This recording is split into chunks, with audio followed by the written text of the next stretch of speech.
오늘은 출애굽기 7장 1에서 7절까지 말씀으로 하나님의 약속이라는 제목으로 함께 말씀을 또 은혜를 나누고 함께 기도의 자리로 나아가기를 소망합니다. 뉴스를 보면서 저희 어머니가 자주 하시는 말씀이 있습니다. 뭘까요? 네, 말세다. 말세야. 여러분, 그런데 과연 그럴까요? 성경은 이렇게 이야기를 하죠. 난리와 또 난리 소문을 듣겠으나 너희는 삼가 두려워 말라. 이런 일이 있어야 하되 끝은 아직 끝은 아니니라 라고 말합니다. 여러분, 세상이 뒤숭숭하니 그런 말을 하시는 거 뭐 그런 거지 뭘 그렇게 따지냐 라고 할 수 있겠습니다마는 재림의 상징은 될 수 없는 것 같습니다. 그러면서도 제 스스로 이런 생각이 좀 들었습니다. 만약에 내 생각이 틀렸다면 어떻게 하지? 만약 주님의 재림이 가까운 징조가 맞다면 어떡하지? 라는 생각이 들었습니다. 이런저런 생각을 하다 보니 한 가지 깨달은 것이 있는데 재림은 생각하지 않고 살고 있다라는 것이었습니다. 재림에 대해서 생각하지 않고 있다라는 사실이 한 가지 깨달아졌습니다. 상황에 민감한 것도 참 문제겠지만 또 그것에 무딘 것도 문제입니다.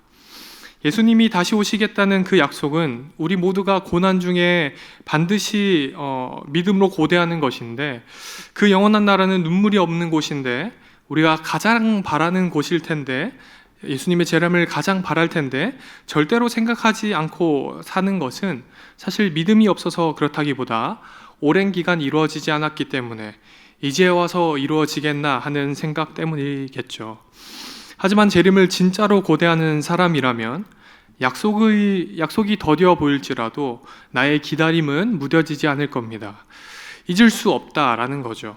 그러니 세상이 혼탁해 보이고 내가 고난 중에 있을 때 주님의 재림을 더욱 기대하는 것은 사실 당연한 일입니다. 좀 무슨 말인지 이해가 되시나요?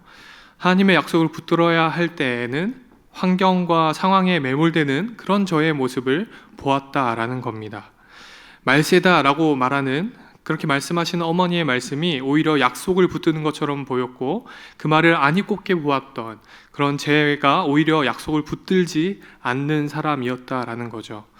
물론 제가 말하고 싶었던 거는 예수님이 승천하신 이후로는 다 말세야 엄마 라고 말하고 싶었던 거였습니다. 당연히 상황은 판단해야 하겠지만 동시에 변함없는 하나님의 약속을 붙들고 서 있을 수 있는 그 감각과 그 믿음이 필요하다라고 느꼈습니다. 오늘 본문이 이러한 시각으로 좀 비춰졌습니다. 우리가 읽은 본문은 하나님의 약속이 적혀 있는 본문인데요. 이 오늘의 본문을 중심으로 하나님의 약속에 대한 두 가지 반응이 있습니다. 사실 주보에는 이 뒤에 본문이 나가는데 그곳을 묵상하다 보니 이 본문을 중심으로 앞뒤로 다 보게 되더라고요. 그래서 다 이야기하려고 합니다. 한 부류의 사람은 너무 상황에 끌려다닌다라고 보이는 사람이었고, 한 부류의 사람은 너무 둔해서 이 상황 속에 나타난 하나님의 뜻과 원하심을 제대로 읽어내지 못하는 모습을 보였습니다. 바로 이스라엘 백성과 바로 왕의 모습이죠. 오늘 이 두 부류의 사람을 통해서 우리를 돌아보는 시간이 되기를 바랍니다. 여러분, 모세는 하나님의 약속을 믿음으로 애굽으로 왔습니다. 바로와의 첫 대면에서 모세는 패배했습니다. 이스라엘 백성을 내보내달라라고 이야기했다가 오히려 이스라엘 백성들에게 일과 노역, 고통만 더 키우게 되는 꼴이 되었죠. 백성들의 원망에 모세는 하나님을 찾게 됩니다. 하나님은 아주 상세하게 다음 스텝을 알려주시는데, 아브라함과 이삭과 야곱에게 약속하신 그 땅을 이스라엘에게 주겠다라는 말씀이었습니다.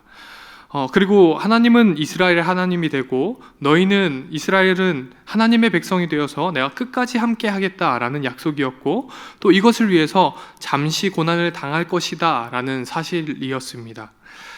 하나님께서 내가 반드시 너희를 데리고 나와서 약속의 땅에 들어가게 할 거야. 나는 너희의 하나님이고 너희는 내 백성이 될 거야. 거기에 표징과 또 이적을 행할 건데 그래서 조금은 좀 고통스러울지도 몰라 라고 이야기하신 거죠. 여러분, 약속이라는 것은 구체적이고 또 믿을 만한 설득력이 있어야 합니다. 그래야 믿겠죠. 여러분, 제가 아내에게 결혼을 이야기할 때 아내가 무슨 말을 했을까요? 어떻게 알겠어요, 그렇죠? 아내가 자신이 없다라고 이야기하더라고요. 나는 자신이 없어. 무슨 자신이 없다라는 거죠? 저의 아내가 될 자신이 없다는 그건 아니겠잖아요, 그렇죠? 나는 사모가 될 자신이 없어라고 이야기를 했습니다. 그래서 제가 이렇게 얘기했습니다. 나는 사모를 찾는 게 아니라 내 아내가 되어달라라고 이야기하는 거야 라고 이야기를 했어요. 왜요? 왜 그랬죠? 여러분, 사모라고 특별하겠습니까? 좀 생각해 볼 만하죠? 여러분, 목사라고 특별하겠습니까? 다 같은 그리스도인입니다. 기능과 역할의 이유로 다르게 부르는 것이지 다 같은 신자고 다 같은 성도 아닌가요? 그렇죠. 제가 권위가 있는 게 아니라 하나님의 말씀이 권위가 있는 겁니다. 이건 납득이 되시죠? 네. 그 얘기를 했더니 우리 아내가 듣고 설득이 되었습니다.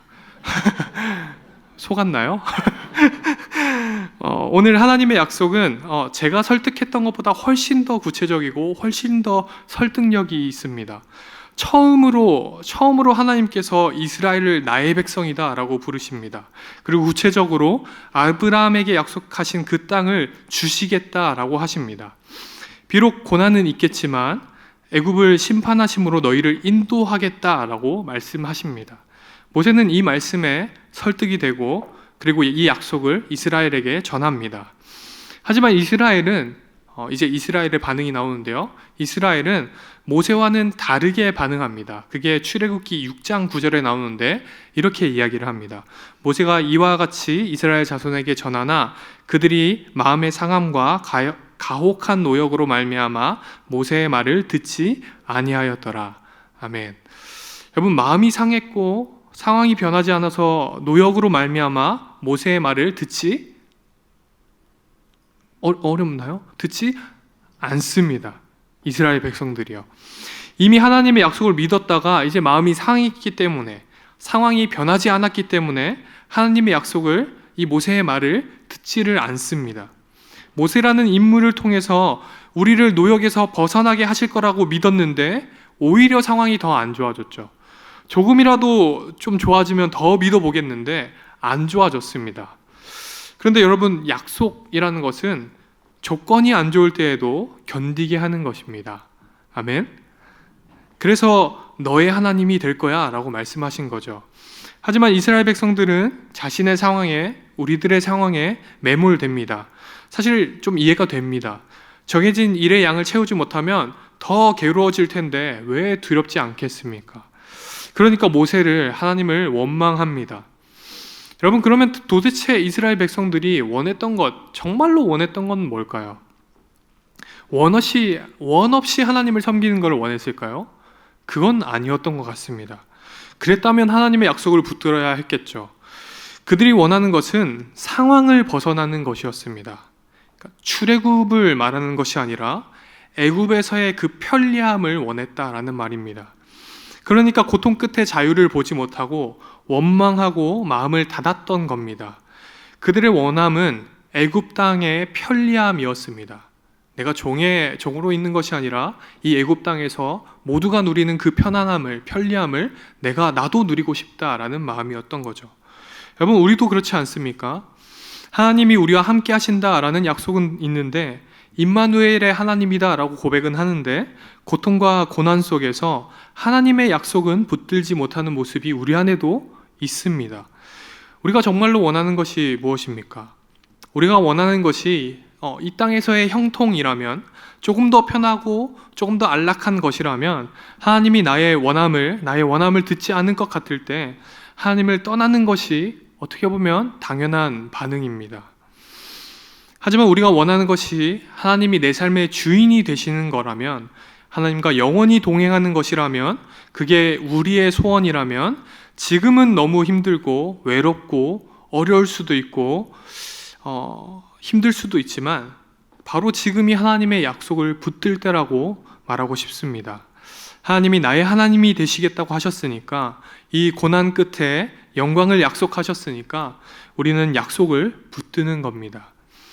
하나님이 나의 하나님이 되시고 또 영원한 생명을 주셨지만 지금 눈앞의 어려움 때문에 많은 사람이 하나님께 마음이 상해 있습니다. 당장 이 힘든 것 때문에 하나님께 너무나도 섭섭합니다. 너무 이해가 되지만 이 시간 우리가 서로 권면해야 하는 것은 바로 이 하나님의 약속이라는 겁니다. 하나님이 우리를 지키신다는, 우리와 함께 하신다는 약속입니다. 세상이 너무나도 무지막지하게 느껴지고 또 하나님은 어디 계신가 싶을 때마저도 하나님은 나의 하나님이다 라는 그 약속입니다. 우리 옆 사람들과 이렇게 인사를 한번 나눠볼까요? 약속을 붙듭시다. 이렇게 또 화답할까요? 꼭이요. 네. 여러분, 하나님은 이스라엘 백성들의 마음이 상한 것과는 이제는 상관없이 약속을 실행하시기 시작합니다. 우리가 방금 본 것은 이스라엘의 반응이었죠. 모세에게 바로를 만나라, 다시 만나봐라 라고 이야기하십니다. 아니, 이스라엘 백성들도 거부했는데 바로까지 만나보라고 이야기하십니다. 그래서 6장 끝에 하나님께서는 모세의 출신을 다시 한번 언급하시는데 레위 지파다, 너 레위 지파야 라고 이야기하시는 거죠. 너의 자존감이 낮아졌을지는 몰라도 봐라, 내가 택한 나의 대언자야 라고 이야기하십니다. 하지만 바로를 만나고 이 바로는 모세의 말을 또 듣지 않습니다. 여러분, 바로도 참 대단하지 않습니까? 우리가 7장 앞부분만 봤지만 이 뒤에 10가지 재앙이 등장하거든요. 다들 익히 아시죠? 피게이파, 도라구메, 흑장, 미파 막 이런 거 외우셨잖아요. 그렇죠? 10가지 재앙을 막 펼쳐지는데 모세가 말하는 대로 모든 일들이 다 일어납니다. 10가지 재앙이 펼쳐지죠. 7장에서는 생명과 같이 여겼던 이 나일강이 피로 바뀌어서 더 이상 사용할 수가 없게 됩니다. 생명을 앗아가 버린 거죠. 그런데 이렇게 말합니다. 23절에 이렇게 이야기하는데요. 7장 바로가 돌이켜 궁으로 들어가고 그 일에 관심을 가지지도 아니하였고. 아멘. 여러분, 바로의 반응이 진짜 남자 아닙니까? 관심도 가지지 않습니다. 상황이 이렇게까지 흘러가는데 자기 백성들이 다 죽게 되었는데 관심도 없습니다. 이스라엘과는 완전 반대되는 모습이죠. 모세가 말하는 대로 다 이루어지는데, 이 하나님 말씀 다 이루어졌는데 바로는 관심도 가지지 않습니다. 물론 두려움도 있었겠죠. 그래서 이스라엘을 보내겠다라고 약속하지 않습니까? 하지만 돌이켜서 생각해보면 또 아깝죠. 공짜 인력들 아닙니까? 아까워요. 상황은 하나님이 확실한데 마음을 바꿔야 되는데 놓아주지 않습니다. 모든 정황이 하나님이 참신이다라는 것을 증명하고 있는데, 밝히 드러내고 있는데도 인정하고 싶지 않는 거죠. 그래서 현실을 도피하듯이 관심도 가지지 않으려고 합니다. 이스라엘이 오히려 상황에 민감한 사람들이었다면 바로는 어떤 상황에도 움직이지 않는 그 완고함과 완악함을 보여줍니다. 무엇 때문일까요? 욕심과 욕망 때문이겠죠. 이제는 아니다 라고 말해도 듣지 못합니다. 알면서도 놓지 못해요.